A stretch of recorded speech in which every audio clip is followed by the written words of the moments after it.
The three commonly seen and most oftenly occurring problems of the bowel and the bladder are that of incontinence, diarrhea, and constipation.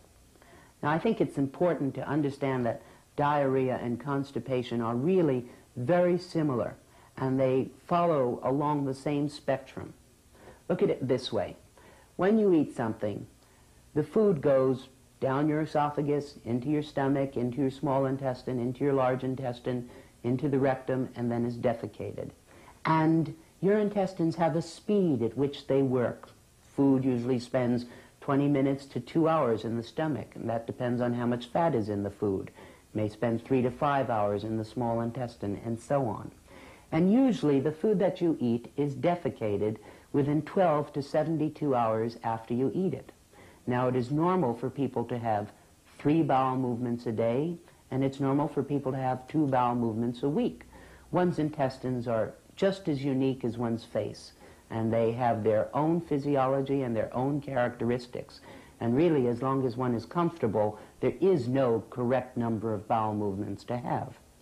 However, it does occur that instead of the food or the waste material traveling through the intestines at the appropriate pace, which is normal for you, they may travel a little too slowly. When they travel slowly, too much water is absorbed out of the feces by the large intestine, and therefore one has hard, gritty stools. That is termed constipation. Now, the other side of the coin is diarrhea. If the food travels through the intestines too quickly, then the water is not absorbed, or not enough of the water is absorbed by the large intestine, and therefore one has frequent watery stools. You can see then how diarrhea and constipation are related. They're based on how quickly the food goes through your intestines. Now, incontinence is slightly different. You see, there are certain bodily openings which have bands of muscle around them to close them. Namely, for example, the anus, which closes off the rectum. It's like a muscle band that can keep it tight.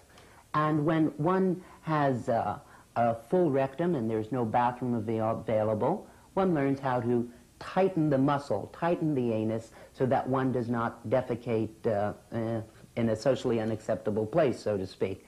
And the same for urinating. The bladder has a sphincter which allows one to shut off the flow of urine so that one can hold the urine and save it and deposit it into a commode or a toilet, whatever, a urinal. Now, sometimes one loses control of these sphincters, and when the rectum gets full, it just empties and you can't keep it from doing that. Or the bladder sphincter gets a little boggy, a little loose, not quite as muscular as it used to be, and it's more difficult to hold urine in the bladder. It can also happen that one loses the sensation of fullness, either in the bladder or rectum, and then even though the sphincters are working well, the rectum gets so full, or the bladder gets so full, that it overflows anyway. And these are 2 causes of incontinence which I will be discussing, namely a sphincter that doesn't quite work right, or a little bit of lack of sensation that keeps you from knowing that your bladder or rectum may be full. However, I would like to discuss now constipation a little bit more in depth. What can you really do to speed up your peristalsis, to be able to control the constipation? Well, there are several things. The body is incredible. It loves to work. The more work you give your organs, the happier they are. Your heart loves to jog, your kidneys love it when you drink, and your intestines love it when you eat. But they like it when you eat certain things. They like it when you eat foods that are high in bulk. Now, another term for bulk is fiber, and some nutritionists also call it high residue. What is that? Bulk is the indigestible portion of the food you eat. It is the seeds in a tomato, the seeds in a cucumber, the part of a pineapple, the real hard part in between, which is never digested. It is the whole grain bread, the whole wheat bread. Pectin-containing items are very valuable. Apples are the most highly pectin, contain the most pectin, I believe. And apple sauce is a very good source of pectin without having the roughage from an apple, which could be irritating to the intestine. Tapioca pudding is very good. Rice is very good. I like the tapioca the best. You can also have some of the juices I mentioned before, the nectars. Orange juice is also very good. The idea is to try to have some nutrition, take foods which are not too irritating to your intestine, and keep yourself well nourished as best you can.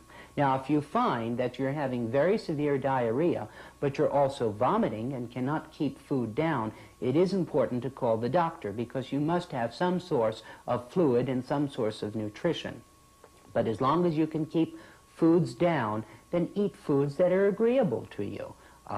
And as I say, if you can tolerate a bit of meat, go ahead and have it. If you can't, maybe some toast will work.